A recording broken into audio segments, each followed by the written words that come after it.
Day 28, Exodus 32, 33, and 34. When the people saw that Moses was so long in coming down from the mountain, they gathered around Aaron and said, "Come, make us gods who will go before us. As for this fellow Moses who brought us up out of Egypt, we don't know what has happened to him." Aaron answered them, "Take off the gold earrings that your wives, your sons, and your daughters are wearing and bring them to me." So all the people took off their earrings and brought them to Aaron. He took what they handed him and made it into an idol cast in the shape of a calf, fashioning it with a tool. Then they said, "These are your gods, O Israel, who brought you up out of Egypt." When Aaron saw this, he built an altar in front of the calf and announced, "Tomorrow there will be a festival to the Lord." So the next day the people rose early and sacrificed burnt offerings and presented fellowship offerings. Afterward they sat down to eat and drink and got up to indulge in revelry. Then the Lord said to Moses, "Go down, because your people, whom you brought up out of Egypt, have become corrupt. They have been quick to turn away from what I commanded them and have made themselves an idol, cast in the shape of a calf. They have bowed down to it and sacrificed to it and have said, 'These are your gods, O Israel, who brought you up out of Egypt.' I have seen these people," the Lord said to Moses, "and they are stiff-necked people. Now leave me alone so that my anger may burn against them and that I may destroy them. Then I will make you into a great nation." But Moses sought the favor of the Lord his God. "O Lord," he said, "why should your anger burn against your people, whom you brought out of Egypt with great power and a mighty hand? Why should the Egyptians say it was with evil intent that he brought them out, to kill them in the mountains and to wipe them off the face of the earth? Turn from your fierce anger, relent, and do not bring disaster on your people. Remember your servants, Abraham, Isaac, and Israel, to whom you swore by your own self. I will make your descendants as numerous as the stars in the sky, and I will give your descendants all this land I promised them, and it will be their inheritance forever." Then the Lord relented and did not bring on his people the disaster he had threatened. Moses turned and went down the mountain with the 2 tablets of the testimony in his hands. They were inscribed on both sides, front and back. The tablets were the work of God. The writing was the writing of God engraved on the tablets. When Joshua heard the noise of the people shouting, he said to Moses, "There is the sound of war in the camp." Moses replied, "It is not the sound of victory. It is not the sound of defeat. It is the sound of singing I hear." When Moses approached the camp and saw the calf and the dancing, his anger burned, and he threw the tablets out of his hand, breaking them to pieces at the foot of the mountain. And he took the calf they had made and burned it in the fire. Then he ground it to powder, scattered it on the water, and made the Israelites drink it. He said to Aaron, "What did these people do to you that led them into such great sin?" "Do not be angry, my lord," Aaron answered. "You know how prone these people are to evil. They said to me, 'Make us gods who will go before us.' As for this fellow Moses who brought us up out of Egypt, we don't know what has happened to him. So I told them, 'Whoever has any gold jewelry, take it off.' Then they gave me the gold, and I threw it into the fire, and out came this calf." Moses saw that the people were running wild and that Aaron had let them get out of control and so become a laughingstock to their enemies. So he stood at the entrance to the camp and said, "Whoever is for the Lord, come to me." And all the Levites rallied to him. Then he said to them, "This is what the Lord, the God of Israel, says. Each man strap a sword to his side. Go back and forth through the camp from one end to the other, each killing his brother and friend and neighbor." The Levites did as Moses commanded, and that day about 3,000 of the people died.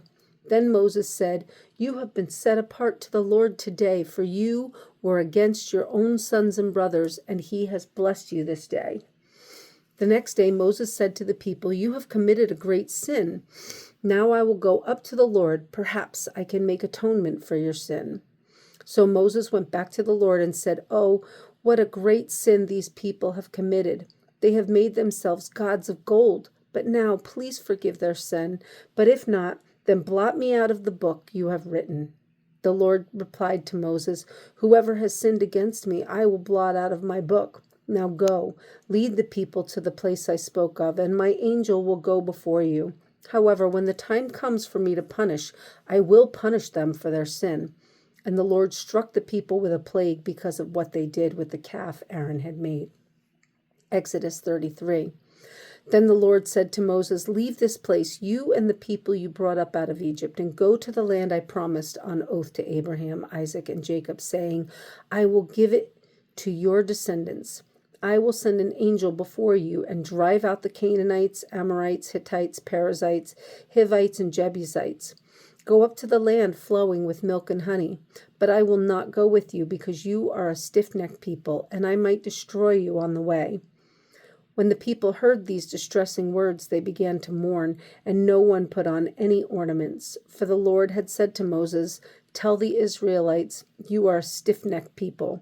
If I were to go with you, even for a moment, I might destroy you. Now take off your ornaments, and I will decide what to do with you." So the Israelites stripped off their ornaments at Mount Horeb. Now Moses used to take a tent and pitch it outside the camp some distance away, calling it the tent of meeting. Anyone inquiring of the Lord would go to the tent of meeting outside the camp. And whenever Moses went out to the tent, all the people rose and stood at the entrances to their tents, watching Moses until he entered the tent.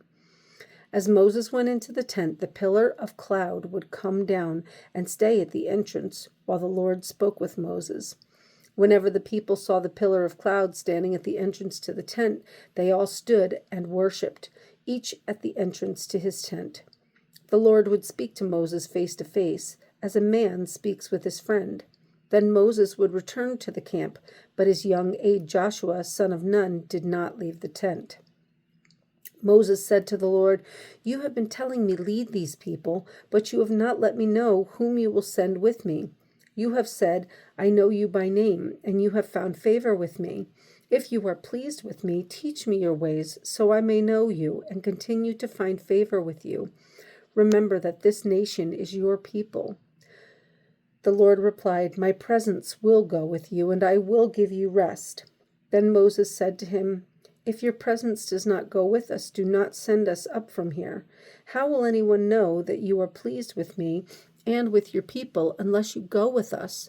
What else will distinguish me and your people from all the other people on the face of the earth?" And the Lord said to Moses, "I will do the very thing you have asked, because I am pleased with you and I know you by name." Then Moses said, "Now show me your glory." And the Lord said, "I will cause all my goodness to pass in front of you, and I will proclaim my name, the Lord, in your presence. I will have mercy on whom I will have mercy, and I will have compassion on whom I will have compassion." But he said, "You cannot see my face, for no one may see me and live." Then the Lord said, "There is a place near me where you may stand on a rock. When my glory passes by, I will put you in a cleft in the rock and cover you with my hand until I have passed by. Then I will remove my hand and you will see my back, but my face must not be seen." Exodus 34. The Lord said to Moses, "Chisel out 2 stone tablets like the first ones, and I will write on them the words that were on the first tablets which you broke. Be ready in the morning, and then come up on Mount Sinai. Present yourself to me there on top of the mountain. No one is to come with you or be seen anywhere on the mountain. Not even the flocks and herds may graze in front of the mountain." So Moses chiseled out 2 stone tablets like the first ones and went up Mount Sinai early in the morning, as the Lord had commanded him, and he carried the 2 stone tablets in his hands. Then the Lord came down in a cloud and stood there with him and proclaimed his name, the Lord. And he passed in front of Moses, proclaiming, the Lord, the compassionate and gracious God, slow to anger, abounding in love and faithfulness, maintaining love and thousands to thousands, and forgiving wickedness, rebellion, and sin. Yet he does not leave the guilty unpunished. He punishes the children and their children for the sin of the fathers to the 3rd and 4th generation. Moses bowed to the ground at once and worshipped. "O Lord, if I have found favor in your eyes," he said, "then let the Lord go with us. Although this is a stiff-necked people, forgive our wickedness and our sin, and take us as your inheritance." Then the Lord said, "I am making a covenant with you. Before all your people, I will do wonders never before done in any nation in all the world. The people you live among will see how awesome is the work that I, the Lord, will do for you. Obey what I command you today. I will drive out before you the Amorites, Canaanites, Hittites, Perizzites, Hivites, and Jebusites. Be careful not to make a treaty with those who live in the land where you are going, or they will be a snare among you. Break down their altars, smash their sacred stones, and cut down their Asherah poles. Do not worship any other god, for the Lord, whose name is jealous, is a jealous God. Be careful not to make a treaty with those who live in the land, for when they prostitute themselves to their gods and sacrifice to them, they will invite you, and you will eat their sacrifices. And when you choose some of their daughters as wives for your sons, and those daughters prostitute themselves to their gods, they will lead your sons to do the same. Do not make cast idols. Celebrate the feast of unleavened bread. For 7 days eat bread made without yeast, as I commanded you.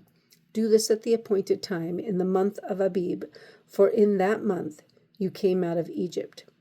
The first offspring of every womb belongs to me, including all the firstborn males of your livestock, whether from herd or flock. Redeem the firstborn donkey with the lamb, but if you do not redeem it, break its neck. Redeem all your firstborn sons. No one is to appear before me empty-handed. 6 days you shall labor, but on the 7th day you shall rest. Even during the plowing season and harvest, you must rest. Celebrate the Feast of Weeks with the firstfruits of the wheat harvest, and the Feast of Ingathering at the turn of the year. 3 times a year all your men are to appear before the sovereign Lord, the God of Israel. I will drive out nations before you and enlarge your territory, and no one will covet your land when you go up 3 times each year to appear before the Lord your God. Do not offer the blood of a sacrifice to me along with anything containing yeast, and do not let any of the sacrifice from the Passover feast remain until morning. Bring the best of the firstfruits of your soil to the house of the Lord your God. Do not cook a young goat in its mother's milk. Then the Lord said to Moses, Write down these words, for in accordance with these words I have made a covenant with you and with Israel. Moses was there with the Lord 40 days and 40 nights without eating bread or drinking water, and he wrote on the tablets the words of the covenant, the 10 Commandments. When Moses came down from Mount Sinai with the 2 tablets of the testimony in his hands, he was not aware that his face was radiant, because he had spoken with the Lord. When Aaron and all the Israelites saw Moses, his face was radiant, and they were afraid to come near him. But Moses called to them. So Aaron and all the leaders of the community came back to him, and he spoke to them. Afterward, all the Israelites came near him, and he gave them all the commandments the Lord had given him on Mount Sinai. When Moses finished speaking to them, he put a veil over his face. But whenever he entered the Lord's presence to speak with him, he removed the veil until he came out. And when he came out and told the Israelites what he had been commanded, they saw that his face was radiant. Then Moses would put the veil back over his face until he went in to speak with the Lord.